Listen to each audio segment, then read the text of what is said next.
now we know that what's going to happen to Lake Urmia. We know what's going to happen to Gulf Khuni. We know all the land subsidence around the country and the mass migration that will follow. We've had migrations all these years, but we'll have a mass migration. And in the near future, many people who didn't fight for the future of their children will have no option but to move from where they live to places that have more water. But that won't be a sustainable solution. So I guess some people believe that they have to do something today. This is a special edition of Roqe, the Uprising 1 year later. Let's go to Washington, D.C. now. And a distinguished Iranian-Canadian cartoonist, journalist, and blogger, Nikahang Kowsar, is known by many Iranians for his regular presence in media on BBC Persian, Iran International, Radio Farda. He also runs a website called abanganiiran.org, which covers Iran's water crisis. He has been deeply involved in exposing environmental issues and discussing democracy in Iran for years. And right now, Nikahang Kowsar joins me from Washington, D.C. Hello, Nikahang. Hi, Jian.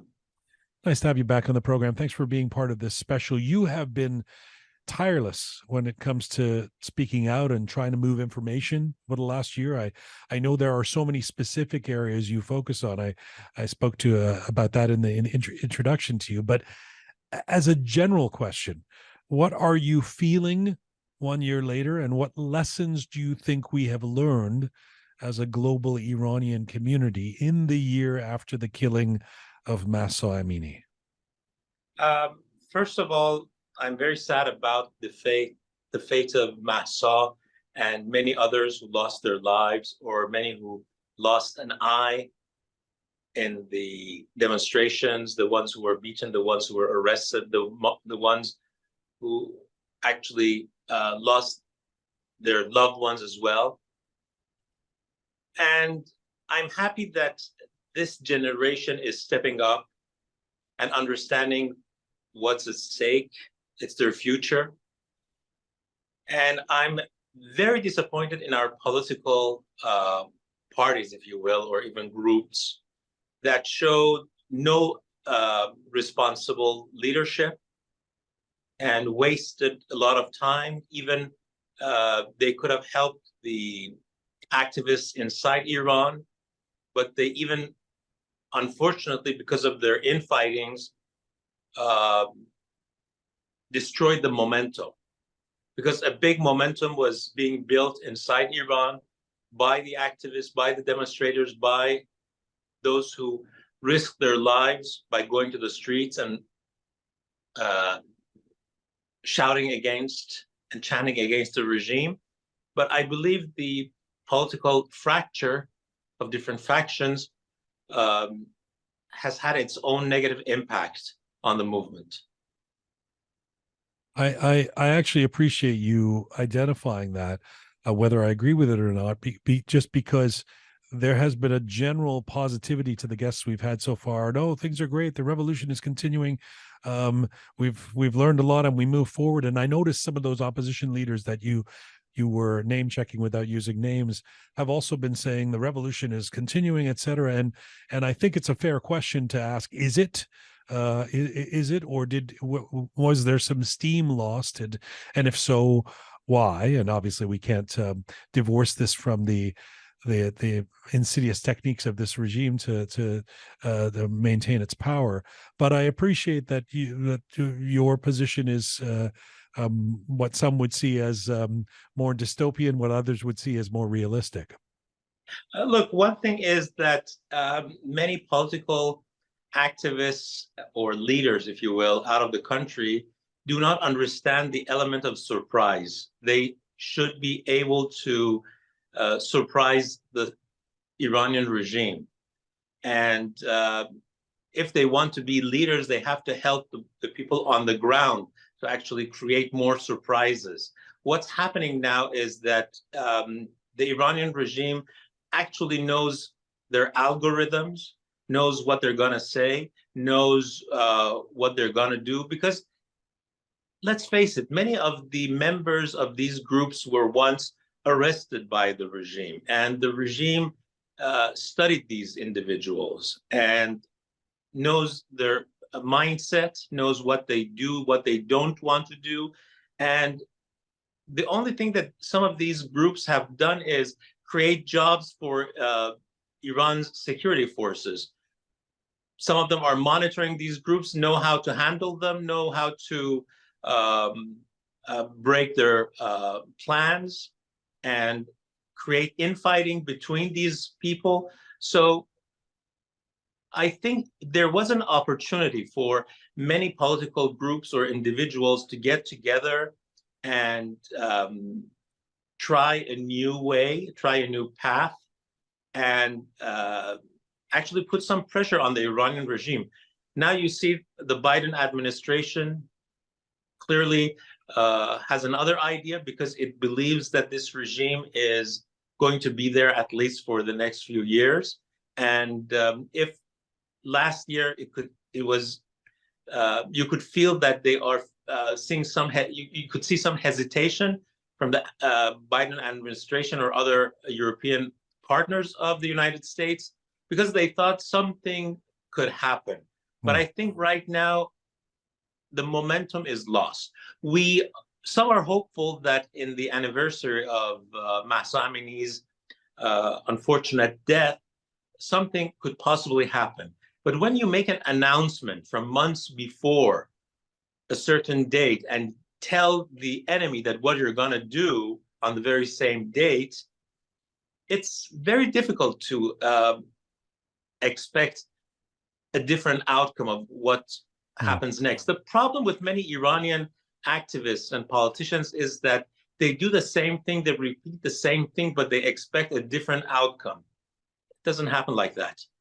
Let me just move you away from the top political levels, the governments and even the political opposition, et cetera, and more to the culture within the Iranian diaspora and how that intersects with whether there can be change in Iran. And this is something that you spoke about a lot this past year, and I want to know if you've seen any change. You were very outspoken about reformists and lobby groups in the West that you felt have enabled and effectively served to support the Iranian regime in recent years. You've also talked about those connected to the regime in Iran who have led double lives in the West in places like Canada. You used the term amphibians, I remember. There was a hope among many that this uprising would unveil a lot of this and act as a corrective. Do you believe much has changed? Look, some of these lobbyists and amphibians were hiding for a while. They weren't present on social media for a long, long time, but you see them again. They feel very safe these days. I'm not saying that activists should create an unsafe atmosphere for them. No, I mean, these people who supported Rouhani, supported elements of the regime, and were behind people like Hossein Mousavian, who freely goes and speaks at CENTCOM's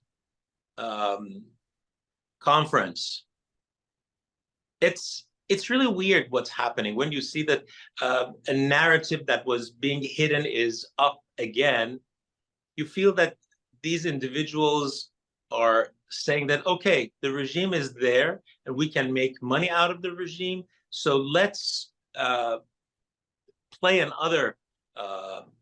let's bring in another pattern and play based on the new players, the new positions, and see what's going to happen. So I think there are people that what we call the oil mafia, those people are back in business again. They are trying to find ways to sell Iran's oil to different markets.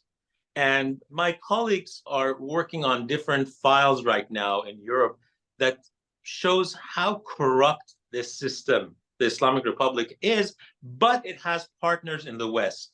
And it cannot exist without that partnership. And that's what saddens me.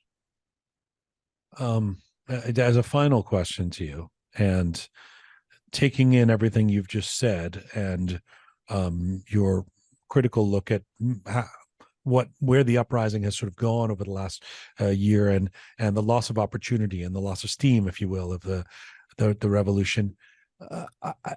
There's a fair argument to make to say there has been some headway. That's what some are saying. Look, you can't expect to have it all at once, and people are learning, and there's a learning curve, and there's been headway, and this was a big step forward. So, as a final question, this time last year, if you can think back to this time last year, before the killing of Mahsa Amini, a few days before, and before, in fact, the uprising that caught much of the world, if not some Iranians, by surprise in terms of the growth and the numbers of it and the power of it. Do you feel like you have a more optimistic feeling about the state of the fight for democracy and freedom in Iran today compared to where you were a year ago? Yes, I do. And I believe that in the last year, many Iranians learned more about the environmental disasters that have occurred in Iran, not because of climate change, but because of the bad management and bad governance of Iranian officials. And some are now learning that if we want to continue as we were in the past decades or so, there will be nothing left for future generations. So to save future generations from a devastating fate, some people are more active these days, especially some environmental activists. Though the regime is being very harsh on environmental activists and arrested a number of them a few days ago in Kurdistan, but still some of them are trying to spread the word and enlighten the public about what's happening and what will happen if we do nothing. Now we know that what's going to happen to Lake Urmia. We know what's going to happen to Gulf Khuni. We know all the land subsidence around the country and the mass migration that will follow. We've had migrations all these years, but we'll have a mass migration. And in the near future, many people who didn't fight for the future of their children will have no option but to move from where they live to places that have more water. But that won't be a sustainable solution. So I guess some people believe that they have to do something today. And that's a difference from where we were at a year ago. Nikahang Kowsar, it's always an education and a revelation and an interesting conversation when you're on the program. Thanks for doing this. My pleasure. Look forward to seeing you again soon. Thanks for this. Take care. Bye-bye. Bye.